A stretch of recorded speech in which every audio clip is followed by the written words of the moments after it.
segunda parte relacionada a este primer módulo sobre tráfico ilícito de drogas, nos toca tratar lo concerniente al artículo 299. Antes de ello, una consulta operativa.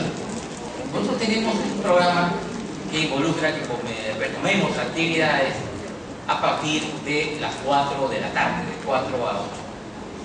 Yo estoy aquí no me voy a mover, realmente estoy aquí a dos, 3 pisos, pero no sé de dónde vienen ustedes o cómo es su desplazamiento. Pero yo les sugeriría, si es que tienen a bien, podemos adelantar una hora la sesión en la tarde, así ustedes tienen una hora menos que pierden el sábado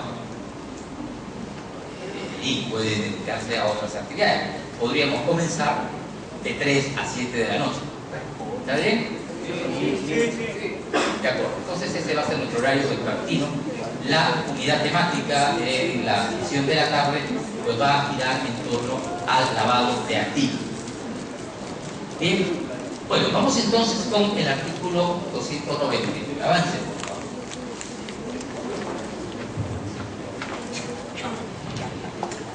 Yo les decía que el Perú aparece en la actualidad como el único país en la región que adopta una posición favorable a la no criminalización del consumo indebido de drogas.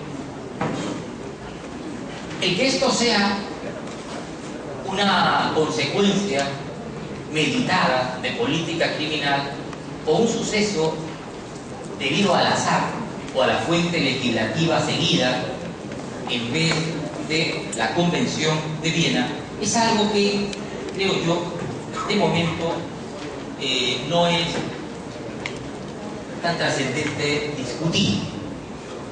Lo que quizás sí es pertinente es identificar cuáles son las coordenadas a partir de las cuales se identifican los modelos que coexisten con el nuestro en el entorno internacional frente al consumo indebido de drogas, o lo que es más borderline, más intermedio, los actos dirigidos hacia el propio consumo personal.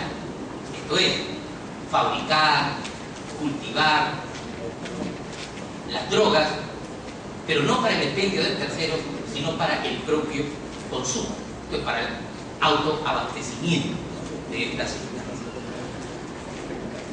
Al respecto, cabe señalar que las tendencias desarrolladas a la fecha nos muestran un abanico de posibilidades que nosotros hemos reducido en 3 modelos, ¿no? La regulación específica de fórmulas orientadas a la criminalización de los actos de tenencia o posesión para el consumo. Un segundo modelo es el referente a la posesión para el tráfico ilícito exclusivamente. Y un tercer modelo es la posesión para fines diferentes al tráfico o al consumo. Entonces, en la actualidad los modelos que criminalizan el tráfico ilícito de drogas se agotan en esas 3 opciones. Unos solo reprimen cualquier forma de posesión o tenencia, caso de la Argentina. Otros reprimen exclusivamente la posesión de drogas con fines de tráfico ilícito o comercialización ilegal, caso de España. Y otros, más limitados en su número, reprimen únicamente la posesión, reprimen formas de posesión de drogas cuando éstas no tienen una finalidad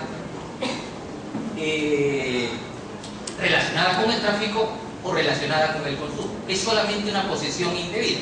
Pensemos, aquel que posee drogas con fines de exhibición, no las va a consumir, no las va a vender, pero la ley no quiere que las posea fuera de aquellas que están autorizadas, principalmente ligadas por una razón terapéutica. Caso de Venezuela. ¿En cuál de estos espacios está la posición peruana? Abajo.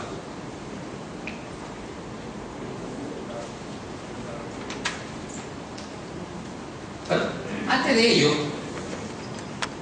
ello, siguiendo en el marco internacional, podemos nosotros identificar 4 opciones diferentes que se han estructurado para reprimir la posesión o tenencia de drogas para el propio consumo.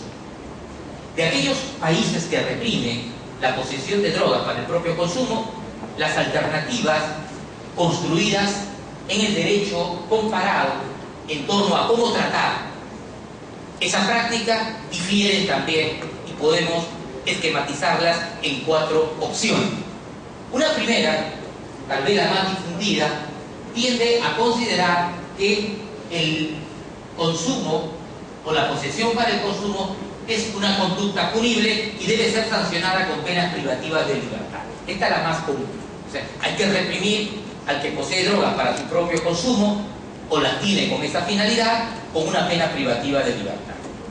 Otros más bien optan por dar una alternativa y en ese sentido puede reprimirse según el caso concreto, según la decisión judicial, o con pena privativa de libertad o con una medida de carácter, de una medida de seguridad. Recordemos, ya alguien nos preguntó por aquí, ¿no? Acá nuestro amigo, qué hacer con aquel que tenía ese rol dual, esto es, tenía droga para su propio consumo, pero también las vendía.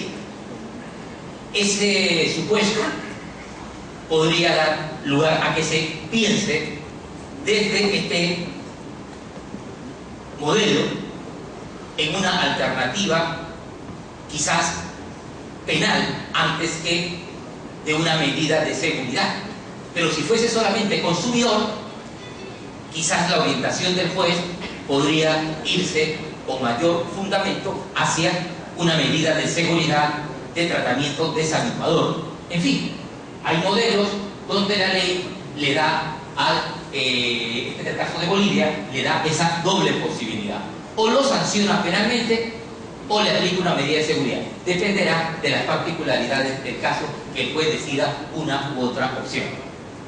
Un tercer modelo, que es el caso nuestro, estima más bien que la conducta relativa a la posesión o el consumo es atípica y por ende no tiene relevancia penal, no es punible. Es interesante, algunos países han optado por esta vía de manera expresa, otros de manera implícita, que es el caso peruano, y otros por una decisión constitucional. Este es el caso de Colombia. En Colombia es el Tribunal Constitucional el que ha acordado que los actos orientados hacia el propio consumo no pueden ser declarados punibles, carecen de relevancia penal. Pero es una decisión jurisdiccional en sede constitucional. Y por último, hay una fórmula intermedia que es la construida sobre la base de la famosa dosis personal. Es decir, en principio, la posesión de drogas es punible. No obstante, si es que el agente solo posee una cantidad que equivale a una dosis personal para su propio inmediato consumo, ese supuesto queda excluido de punibilidad. Se construye una norma permisiva, una autorización, para que no se reprima este consumo particularizado por la cantidad equivale a una dosis personal. ¿Y qué cosa es una dosis personal? Según los criterios hermenéuticos o las normas de definición de términos que se han incorporado en las legislaciones, se entiende como una dosis personal aquella que equivale al volumen de droga que necesita una persona para su consumo diario. O sea, la cantidad que consume diariamente es la que debe entenderse como un equivalente a dosis personal. ¿Y quién decide eso? Obviamente eso está en función a un peritaje que analice el grado de dependencia, que tome en cuenta las características de la droga, etcétera, etcétera. Entonces, si hay mayor o menor tolerancia, si hay mayor o menor capacidad adictiva física en la droga que se consume. Entonces, hay estas cuatro opciones. Avancemos. ¿Qué ha pasado con la legislación nacional? Pues la legislación nacional ha sido un tutti frutti, diría uno de mis asistentes. Es decir, ha sido voluble, sinuosa y ha transitado históricamente por los distintos esquemas. Desde 1921 hasta el presente, nosotros hemos recurrido por todos los modelos que he mencionado anteriormente. Esto es, hemos declarado punible la posesión indebida, hemos declarado punible solo la posesión indebida de quien no es, hemos declarado punible solo la posesión indebida de quien no es adicto, hemos declarado la posesión indebida solo de quien excede de una dosis personal. Hemos optado, pues, finalmente por declarar que la posesión no es punible.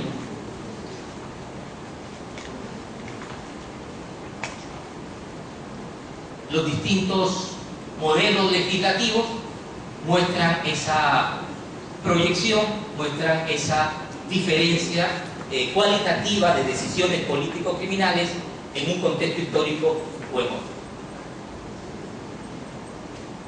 Avancemos.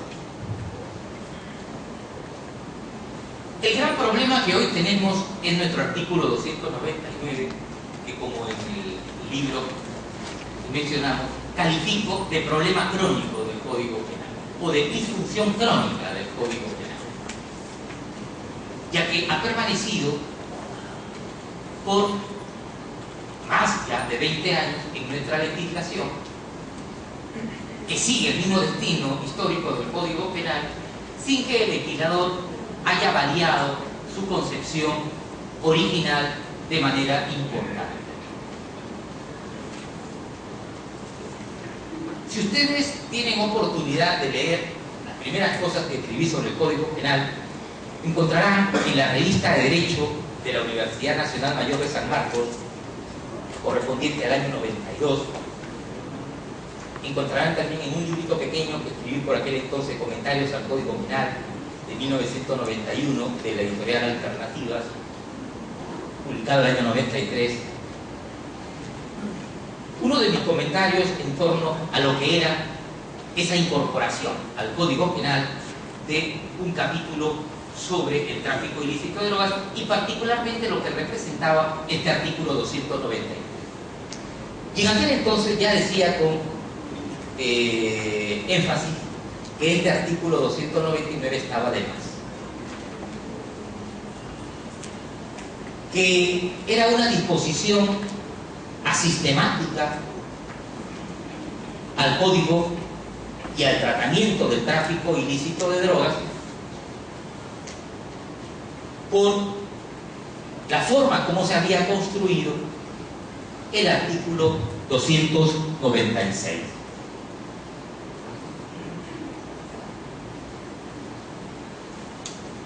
Hemos vuelto a insistir en cada momento, incluso cuando tuvimos la posición de prelegislador con esa comisión de expertos.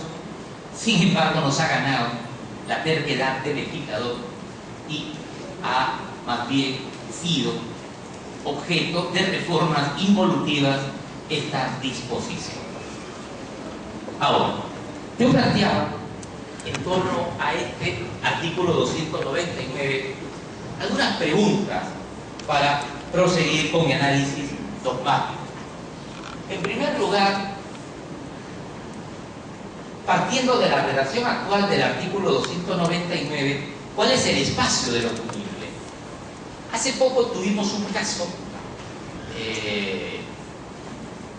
donde la sala se planteó algo parecido, muy interesante, y que nos señala la siguiente situación. ¿Puede leer, por favor, el artículo 299? Le presto el micro para que todo lo... Fíjense cómo está redactado. No es punible la posesión de droga para el propio e inmediato consumo, en cantidades que no excedan de 5 gramos de pasta básica de cocaína, 2 gramos de clorhidrato de cocaína, 8 gramos de marihuana o 2 gramos de sus derivados, 1 gramo de látex de opio o 200 miligramos de sus derivados, o 250 miligramos de éxtasis conteniendo un poco raro, no se preocupe, metanfetamina. La metanfetamina. Nombre químico. Se concluye de los alcances de lo establecido en el párrafo precedente la posesión de 2 o más tipos de drogas. Gracias. Fíjense ustedes cómo el legislador coloca en esa parte final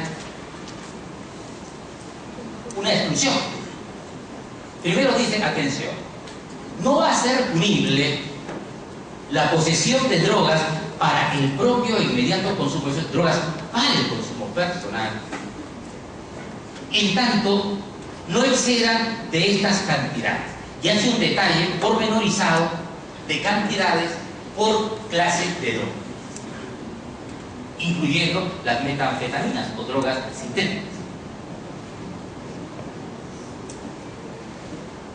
Y luego dice, en un párrafo aparte, se excluye de esa, valga la redundancia, exclusión de punibilidad, la posesión de 2 o más clases de drogas. Rara fórmula, inédita en el contexto internacional, y que permite hacer un ejercicio como el que hacía yo cuando recién salió la norma y que lo identificaba con estas 3 preguntas. 1. ¿Es punible la posesión de drogas para el propio consumo por encima de las cantidades fijadas? Fíjense que el legislador dice, no es punible en tanto no exceda de estas cantidades. Pregunta inmediata. ¿Y si excede? ¿Es punible? Primera pregunta. Segunda pregunta. ¿Es punible la posesión de 2 o más drogas siempre para el propio e inmediato consumo personal, pero que no excede las cantidades señaladas en el primer párrafo y que la ley dice que no es punible poseerlas?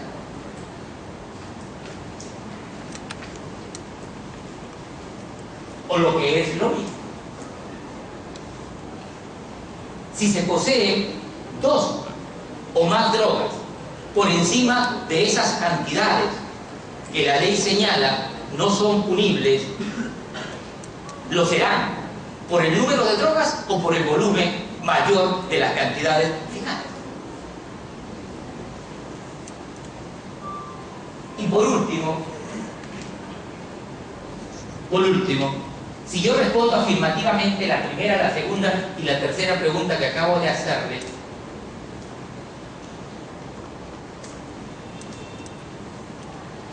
¿bajo qué presupuestos serán punibles? Y lo más importante, ¿qué pena les aplicaré?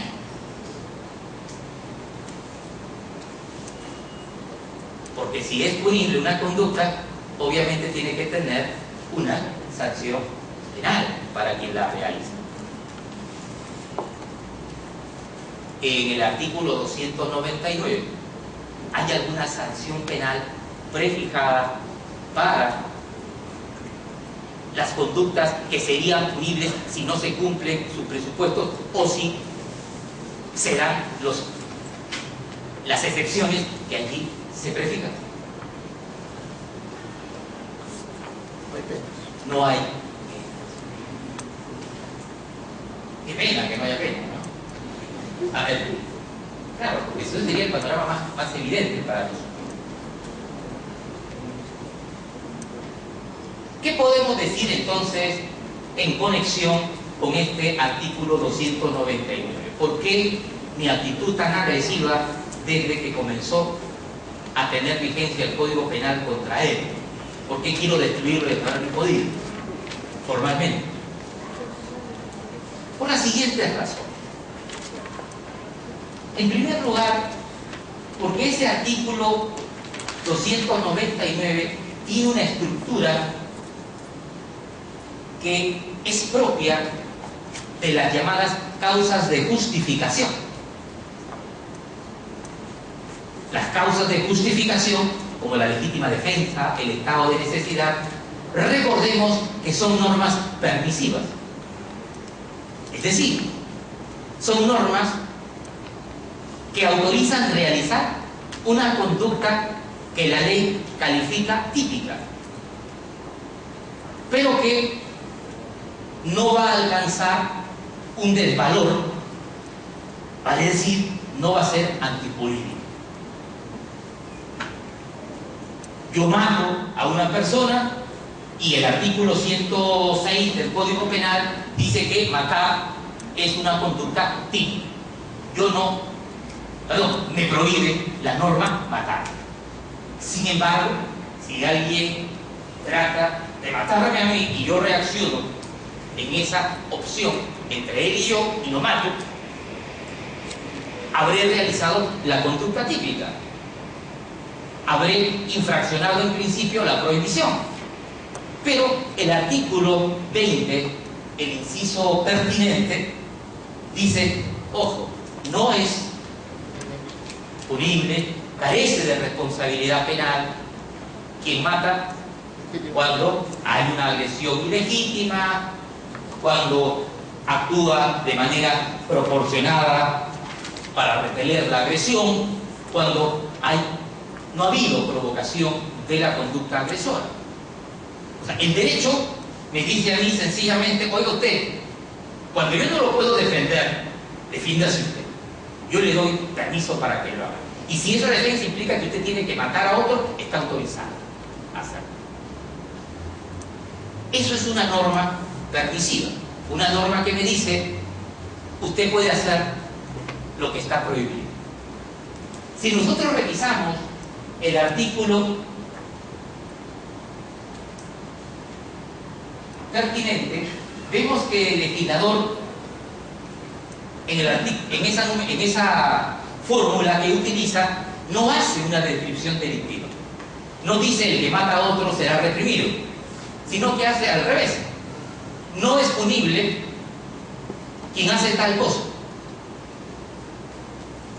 Si dice esto, es algo así como la legítima defensa. Es una norma permisiva, una norma que permite hacer algo. Esto es que declara no punible una conducta que, entre comillas, tendría que ser punible. Y aquí comienza el análisis. ¿Por qué? Porque el artículo en mención se refiere a la conducta de poseer drogas en cantidades determinadas. Ojo, para el propio e inmediato consumo. Propio e inmediato consumo. Por ende, es una droga destinada a mi consumo personal, no al consumo de terceros, no a la venta para terceros. Por ende, si a mí me permiten poseer drogas en cantidades determinadas, es porque existe una prohibición para que yo posea esas drogas. Porque si no existe una prohibición para que yo posea esas drogas, carece de sentido que me permita hacer algo que no me está prohibido. Principio de reserva de ley, ¿no? Recuerden ustedes, una de las exigencias constitucionales para las leyes penales es que quiebran el principio de reserva. Nadie está impedido de hacer aquello que la ley no le prohíbe. ¿Dónde entonces está prohibida mi conducta de poseer drogas para mi propio e inmediato consumo? Revisemos el artículo 296, que es el único que me habla de posesión de drogas. ¿Y qué me dice el párrafo segundo?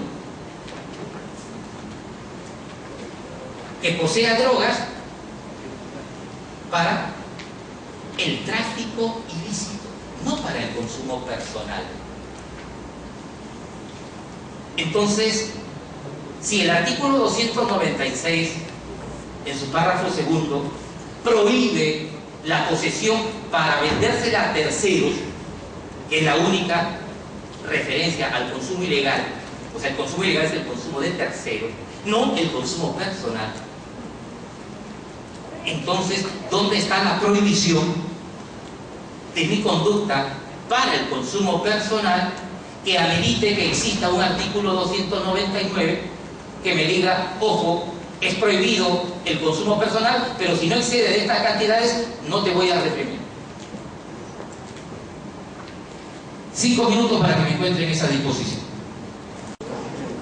Podría darles años, 20 años, como nos ha dado nuestro legislador, por su terquedad. No existe. Tan burros somos los peruanos. Claro, que nos dejamos tomar el pelo tan fácilmente. Es más, que nos lo dejamos tomar reiteradamente. Tampoco respeto nos tiene el legislador. Pues aparentemente sí. Porque a pesar que se le ha dicho en más de una ocasión, extraoficial y oficialmente, que no existe una norma que tipifique como delito la posesión de drogas para el propio e inmediato consumo, persiste en mantener y reformar sin ningún sentido un mismo dispositivo como este artículo 290. Cada vez que yo cuento esta historia, que la vengo contando 20 años, le digo a mis alumnos que hagan lo siguiente: tache el artículo 293 o recuérdenlo para entender que a veces 120 personas, hoy son 130, que hacen las leyes en nuestro país, no cumplen ese viejo axioma o refrán popular de que dos cabezas piensan mejor que uno. Bueno, primer problema entonces resuelto. No hay tipicidad, no hay conducta típica, no hay prohibición, no debe haber. Artículo 290. Pero, volvemos, estamos en el Perú. Y dado que estamos en el Perú y que toleramos este tipo de cosas, habrá que preocuparnos por esos tolerantes o por lo que pueden hacer o por los riesgos que generamos con nuestra tolerancia, salvo excepciones.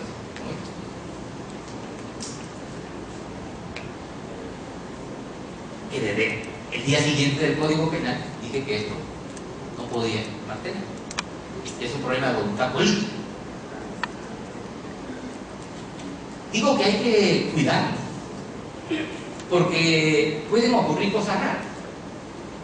Por ejemplo, que a alguien se le ocurra, y de hecho se les ha ocurrido sobre todo a fiscales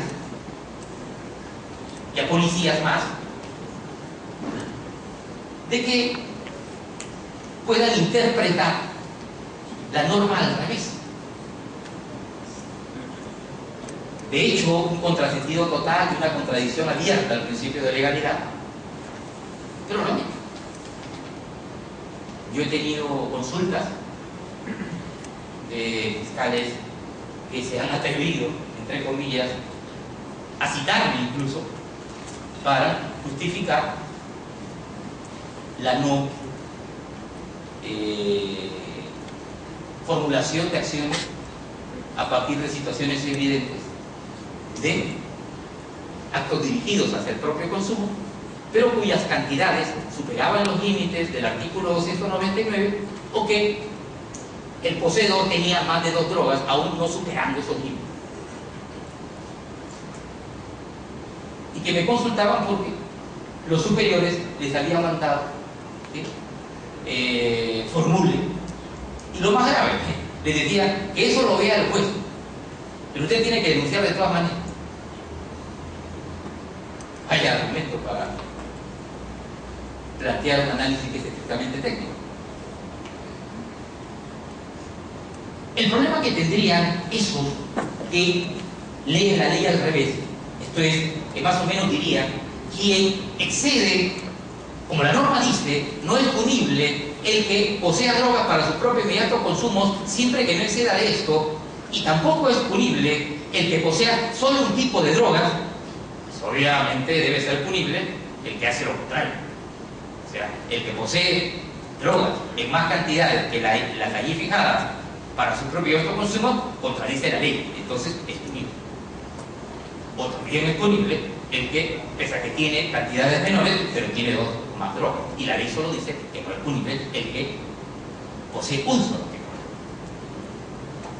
Para eso, sabiendo, entienden así la norma, al revés, y que van contra el principio de legalidad, hay un problema mayor.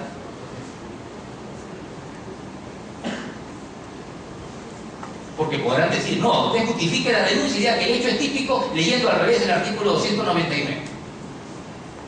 Muy bien. ¿Y qué pena le va a poner?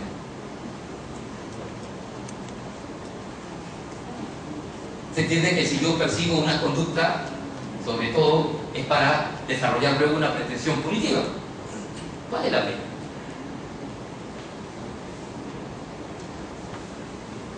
La del artículo A, ¿no?, que también hay otro más inteligente todavía. Y dicen, no, la del artículo 296, párrafo segundo. Oye usted, salvo que su lectura tenga algún defecto visual o idiomático, ahí dice para el tráfico ilícito, no para el propio e inmediato. Moraleja, el problema no tiene solución porque no hay pena. Entonces, si no hay pena, no tiene sentido que haga todo ese esfuerzo, entre comillas, intelectual, para leer la norma al revés y decir que el hecho es típico si no se cumplen los presupuestos de su no punibilidad. O sea, completamente enredada, me parece una cantinflada.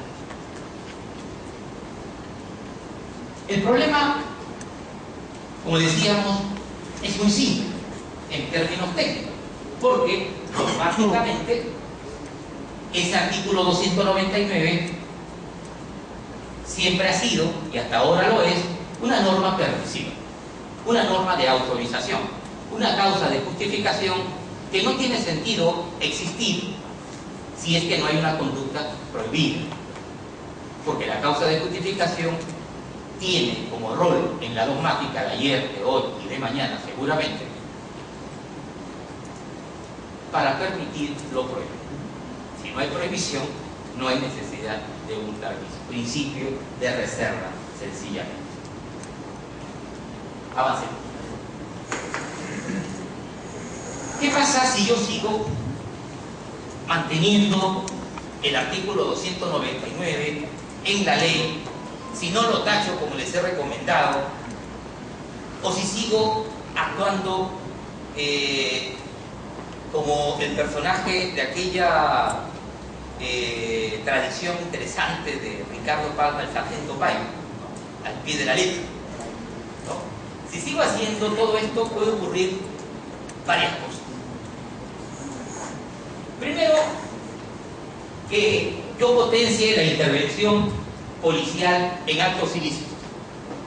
O sea que obliga a la policía a realizar conductas ilícitas, como la detención arbitraria.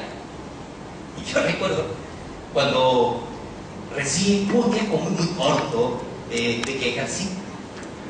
Y me tocó, curiosamente, la experiencia de ir a ver a una comisaría donde habían detenido un familiar cercano. Este familiar cercano, ¿qué había hecho? Había comprado un vehículo hace muchos años. El vehículo no le funcionó muy bien y lo dejó en una cochera. Se fue al interior del país, se olvidó del vehículo en la cochera y finalmente ya se compró otro vehículo y dejó vamos, acumulándose ahí el tiempo y obviamente su cuenta en esa. Pasaron muchos años y una mañana la policía, que tarda pero llega, hizo una revisión en esa playa y encuentra el vehículo de este familiar, obviamente lleno de arañas. Hace su investigación científica e identifica que el motor no corresponde al vehículo. Se trata, por ende, de un motor que ha sido incorporado y que tiene dudosa reputación. Lo cual bastó para que este familiar fuera internado en esa comisaría a esperar su destino. Cuando reviso los antecedentes y veo la fecha de los hechos, año 1956 por ahí, era pues más que evidente que la prescripción de la acción penal había operado en todas sus manifestaciones posibles. Quien estaba a cargo de la comisaría, porque no estaba el oficial mayor graduación, uno de segundo nivel, tuvo un diálogo conmigo muy curioso. Yo le digo, mire señor, muy bien, efectivamente está aquí, hay estas investigaciones, pero percátese usted de la fecha de la denuncia y en relación a la actualidad. Estamos hablando más allá de 20 años o 30 años. Y en ese contexto, pues, la acción penal no ha prescrito, perdón, la acción penal ha prescrito, y yo le pediría, tenga la amabilidad, un cargo que se presente, la oportunidad que sea requerido para sus declaraciones y esclarecimientos. El detenido, que en aquel entonces no se llamaban detenidos, sino depositados. Muy curiosa la respuesta, porque me dijo sencillamente, mire señor doctor, en esta comisaría no prescriben los delitos. Por lo cual, obviamente, me dejó sin mayor argumento técnico para escribir y esperar al oficial o al fiscal. Lo que quiero decirle con esta anécdota muy curiosa, pero real, es que eso puede ocurrir. De hecho, ¿qué es lo que hubiera podido hacer, ¿no? Obviamente, malintencionado, un abogado de esos, pues, que no perdona a una, pues le planteó una vía corpus y le crea un problema tremendo a ese policía, hago que lo destituyan y para arriba.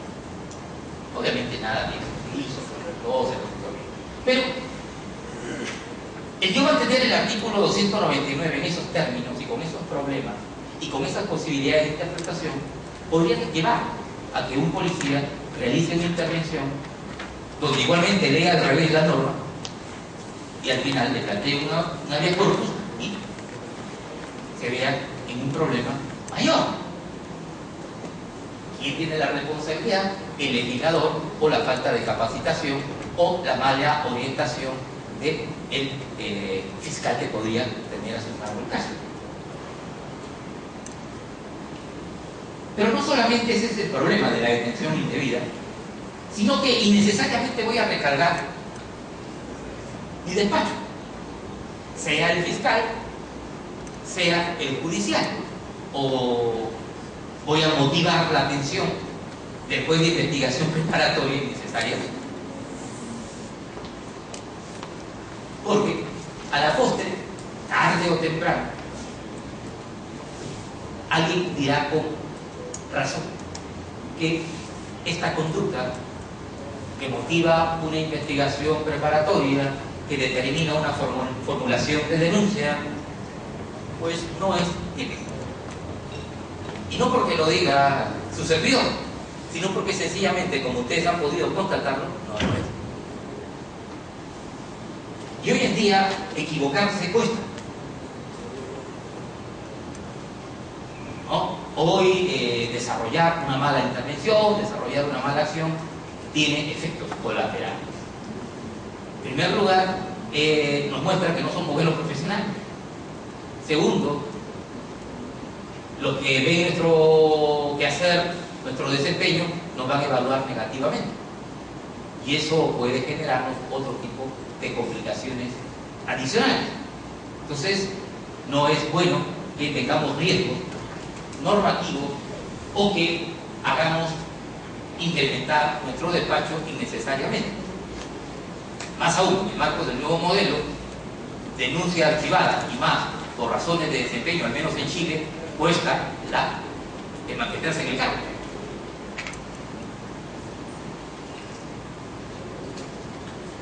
Si la cosa va más allá, es decir, si se abre un proceso, se desarrolla un juicio y se llega a una condena o a una sentencia, las posiciones de los operadores que van a tomar la decisión sobre el caso podrán resultar divididas, ya que algunos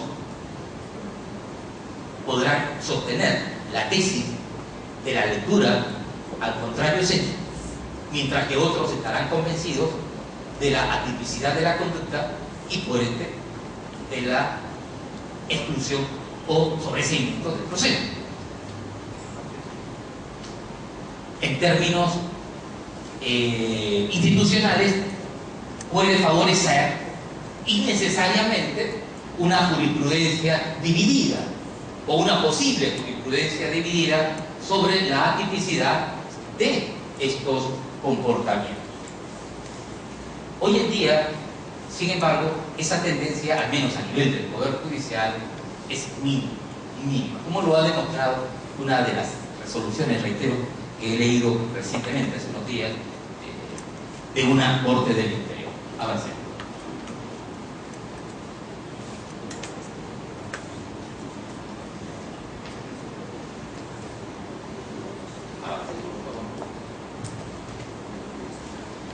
¿Qué podemos hacer? Acostúmbrense, sobre todo los que tienen aspiraciones o vocación por el trabajo dogmático, por la docencia universitaria, por la actividad jurisprudencial. No es suficiente plantear un problema.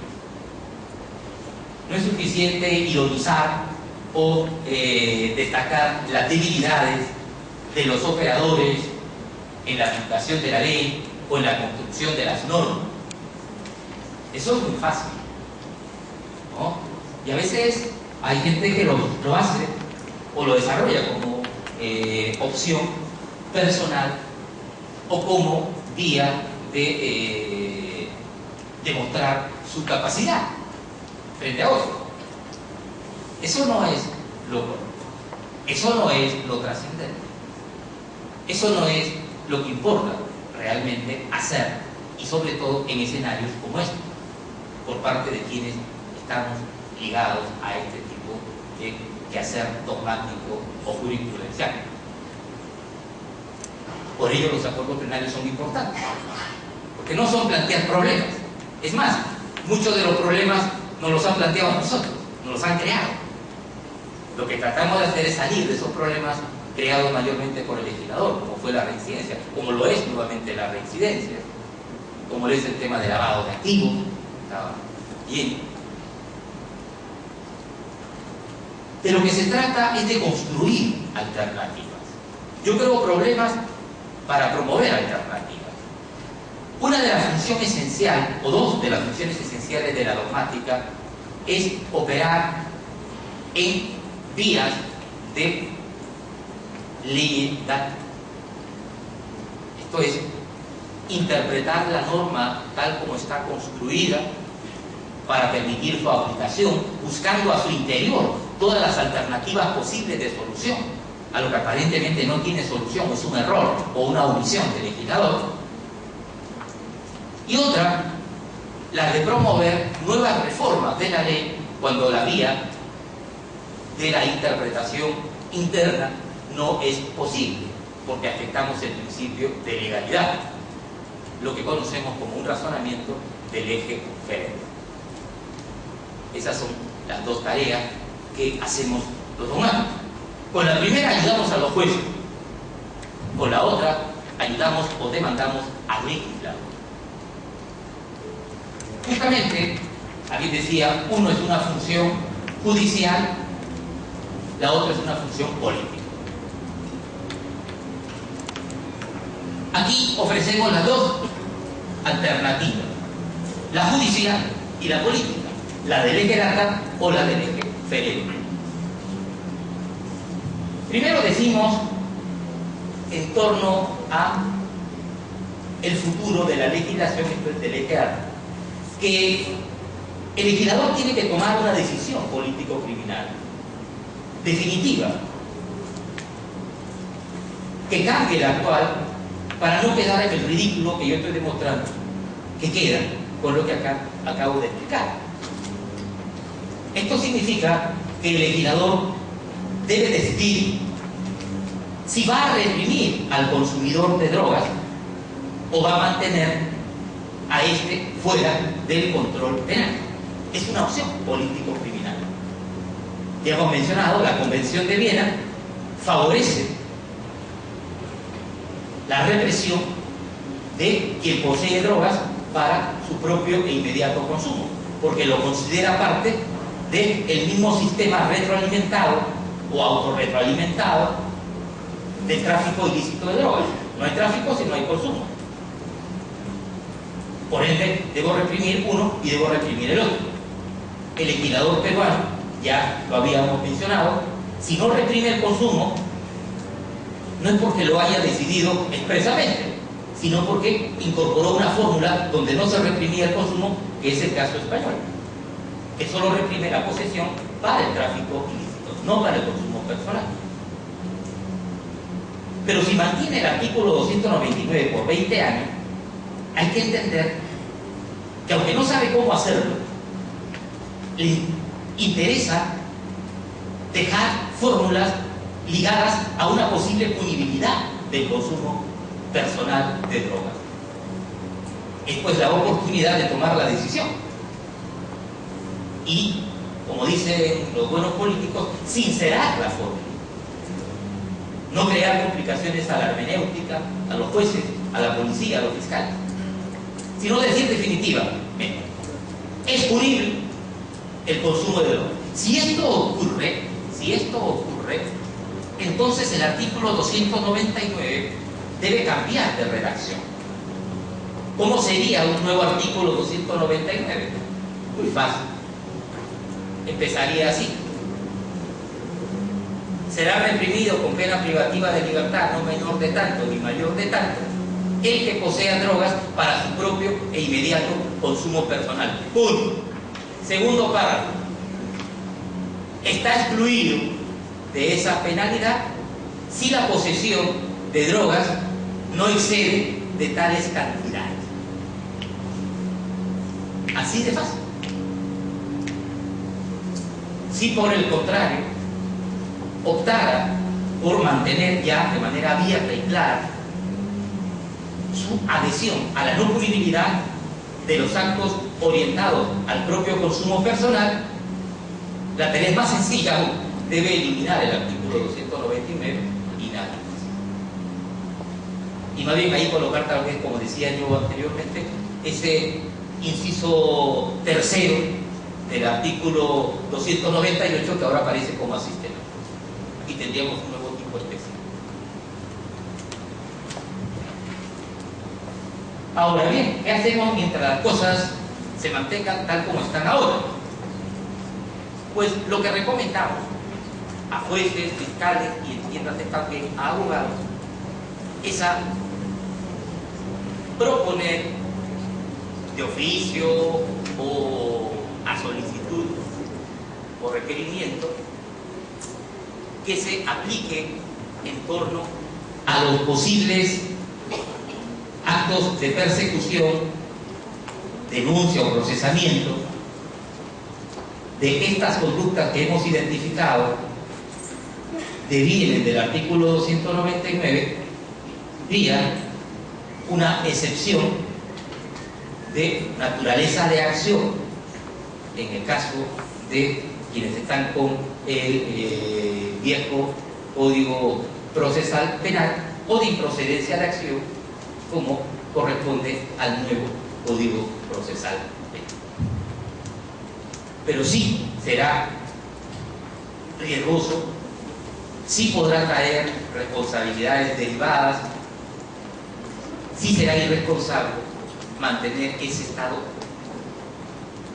no claro y mucho menos afirmar una punibilidad donde la ley no la ha tipificado. Eso es lo que manda el principio de legalidad, eso es lo que exige la seguridad jurídica de las personas, eso es lo que demanda también el profesionalismo de los que tienen esa función de perseguir y sancionar leyes.